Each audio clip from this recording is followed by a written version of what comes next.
បាទសូមក្រាបថ្វាយបង្គំប្រកាសណាគុណម្ចាស់គ្រប់ព្រះអង្គសូមជម្រាបសួរពុកម៉ែបងប្អូនជាទីគោរពហើយជាទីស្រឡាញ់ហ្នឹងហើយថ្ងៃនេះតែថាអបសុកបន្តិចហ្នឹងហើយបើក Facebook មកឃើញតែសយសុភាពហ្នឹងហើយចេញពីមាតុភូមិកម្ពុជាទៅដល់សហរដ្ឋអាមេរិកហ្នឹងហើយឃ្លាតតែរូបកាយទៅដល់ប្រទេសប្រជាធិបតេយ្យទៅជួបប្តឹងណាវាអញ្ចឹងណាហើយជា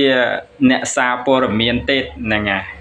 យទៅដល់អាមេរិកហើយទៅជួបប្តឹងទៀតណាតែប្តឹងណាប្តឹងទៅនៅសហរដ្ឋអាមេរិកទៀតប្តឹងបានតែនៅខ្មែរទេ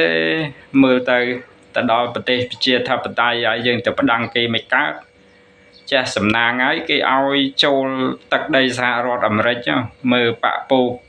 ក្រុមគាត់ហ្នឹងហៅគាត់ចុះណាក្រុមពូបាក់7មករាហ្នឹងប្រមាណអ្នកហើយដែលគេមិនឲ្យចូលទឹកដីសហរដ្ឋអាមេរិកហ្នឹងហើយគេបង្កកទ្រព្យសម្បត្តិហ្នឹងហើយសង្ហៃកំពុងតែល្បីមិនទៅរកសញ្ជាតិទេហើយប្រទេសសិតតែប្រជាធិបតេយ្យប្រទេសសិតតែអគុណសន្តិភាពហ្នឹងហើយមើលទៅវាគួរឲ្យអស់សំណើចអាយយឯងបើកតាណាក៏ឃើញបើកតាណាក៏ឃើញអស់ទាញតាណាក៏ឃើញហ្នឹងហើយអាហ្នឹងគេហៅថាពីមុនឃើញតែជួបសម្លាប់ហ្នឹងសម្រាប់លោកបណ្ឌិតកែមលីអានេះឈ្មោះថាសយសុភាពជួបប្តឹងហើយសយសុភាពជួបប្តឹងតែដល់ប្រទេសប្រជាធិបតេយ្យហើយទៅជួបប្តឹងទៀតហ្នឹងអូនិយាយទៅលេងចាញ់ហ្មងនិយាយលេងចាញ់ហ្មងហ្នឹងមើលរូបរាងឯងបានប្តឹងបានតែនៅកម្ពុជាប្តឹងក្តីអីក៏ឈ្នះទាំងអស់ឲ្យជាអ្នកប្រជាធិបតេយ្យឈ្នះទាំងអស់ក្រុមបកពូគេឈ្នះទាំងអស់គណៈបក7មករាហ្នឹងក្តីមួយណាក៏ឈ្នះដែរណាដោយប៉ះជាមួយនឹងលោកប្រធានសំរងស៊ីនៅបារាំងស្ពៃណាមានឲ្យឈ្នះហើយណាអ្នកដែលឈ្នះគឺលោកប្រធានសំរងស៊ីអាហ្នឹងប្រទេសគេប្រជាធិបតេយ្យគេកាន់នៅសច្ចធម៌ហ្នឹងហើយ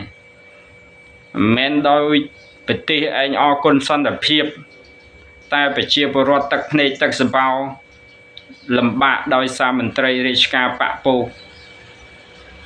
ហ្នឹងហើយឯងធ្វើមានតែបកពោកខ្លួនឯងប្រជាពលរដ្ឋទឹកភ្នែកសំបីតែដីសំបីតែពលករចំណាក់ស្រុកទៅហើយគ្មានការងារធ្វើត្រឡប់មកវិញជិះយន្តហោះតម្លៃ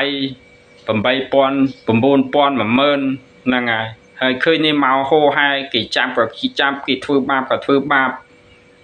អត់មានគិតមានគូអីសោះហ្នឹងហើយរឿងដែលថៃជាមួយនឹងខ្មែរនេះខ្ញុំមិនចង់និយាយទេតាមការពិតបំវែងគេថាប្រវែស្ថានភាពហ្នឹងហើយប្រវែស្ថានភាពមិនមើលសម្លាប់ដូចសម្លាប់លោកលឹមកំយ៉ាណាគេប្រវែស្ថានភាពកាលណាទេមានរឿងពើបទៅរឿងក្តីហ្នឹងលីរតនៈរស្រីហើយពេជ្រកឹមស្រិនហ្នឹងតាមចាប់អត់បានទេបើខាងកម្ពុជាហ្នឹងអត់សហការជាមួយនឹងថៃឃើញទេគេចេញបាត់ក្រហមមួយហ្នឹងហើយតាមចាប់អត់បានហេតុអីបានតែចាប់អត់បានដោយសារតែយើងមានរឿងជាមួយគ្នាអាហ្នឹងគេហៅថាប្រវែស្ថានភាពហើយមួយទៀត scammer ប្រព័ន្ធអនឡាញណាប្រព័ន្ធអនឡាញនេះធំណាស់ហ្នឹងឃើញនៅក្នុងគេថាអាស៊ានហ្នឹងខ្មែរយើងហ្នឹងឲ្យ0ឃើញទេសូម្បីតែអង្គការ UN ថ្មីហ្នឹងប្រកាសប្រាប់ថានៅខាងក្រោយផ្ទះលោក ប្រធានរដ្ឋសភាកម្ពុជាលោកហ៊ុនសែនហ្នឹងនៅខាងក្រោយផ្ទះគាត់ណាវាអញ្ចឹងបានគេថាអ្នកដែលនៅពីក្រោយគឺហ៊ុនសែនហ៊ុនម៉ាណែតការពារអាបពូកហ្នឹងហើយចឹងហើយអូនឹកឃើញមួយទៀតអារឿងថាចូល comment ណាហ្នឹងហើយចូល comment អ្នកណាដែលចូល comment នៅក្នុង page របស់គាត់ឬក៏ page អ្នកដតីហ្នឹងមានការញុះញង់បំបាក់ស្មារតីកងទ័ពណានិយាយឆ្ងាញ់ណានិយាយឆ្ងាញ់ណានិយាយហ្នឹងវាបើចំពោះគាត់វា logic តែចំពោះអ្នកប្រជាធិបតេយ្យអត់មាន logic អីបន្តិចដោយសារហេតុអីអានេះការបញ្ចេញមតិបើ logic វិញណាដូចជាអាកាប់ចាក់ដូចជាចិនដូចអីមកធ្វើបាញ់បោះ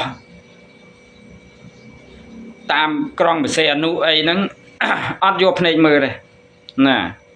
អត់មើលទេហ្នឹងអាហ្នឹងបានគេថាចាប់បង្ក្រាបចាប់ធ្វើបាបណាដូចជាមន្ត្រីរាជការរបស់គាត់ហ្នឹងឃើញហើយគេថាមន្ត្រីរាជការការពារឲ្យហ៊ុនសែនដល់ការពារយូរទៅការពារបានទាំងអុកញ៉ាបានទាំងអីសូម្បីតារាក៏មិនសល់ដែរហ្នឹងមិនចង់និយាយសោះដល់តែនិយាយទៅវាចេះតែទៅអញ្ចឹងបានថាហ្នឹងអញ្ចឹងបានគេថាបើការពារយើងត្រូវការពារប្រជាពលរដ្ឋយើងដែលអ្នកមានទុក្ខលំបាកហ្នឹងបានយើងការពារគាត់ខ្វះខាតអ្វីសមុទ្រកំណើតអីសពគ្រប់បែបយ៉ាងការងារធ្វើអីមន្ទីរពេទ្យអីត្រូវមានអនាម័យត្រូវមានសពគ្រប់បែបយ៉ាងមានគុណធម៌សច្ចៈនិយាយស្ដីអីពាក្យផ្អែមល្ហែមមិននិយាយចេញមកឆ្កងដូចឯងនឹងទៅសំវាអញ្ចឹងយកលុយទៅឲ្យសោះសំដីម្លងអូដូចអីចឹងញិចហ្នឹងហើយអាហ្នឹងបានខ្វះវិជ្ជាជីវៈពាក្យផ្អែមល្ហែមពាក្យទន់ភ្លន់ហ្នឹងវិញចឹងអ៊ូតក្តែងណាតែដល់ឈឺរត់ទៅប្រទេសគេ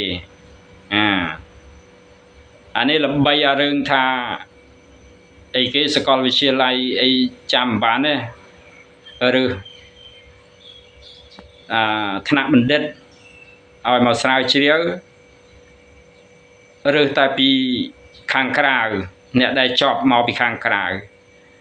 អួតឯងលើកតសារលើកតម្កើងបណ្ឌិតខ្មែរយើងខ្វះអីកកោ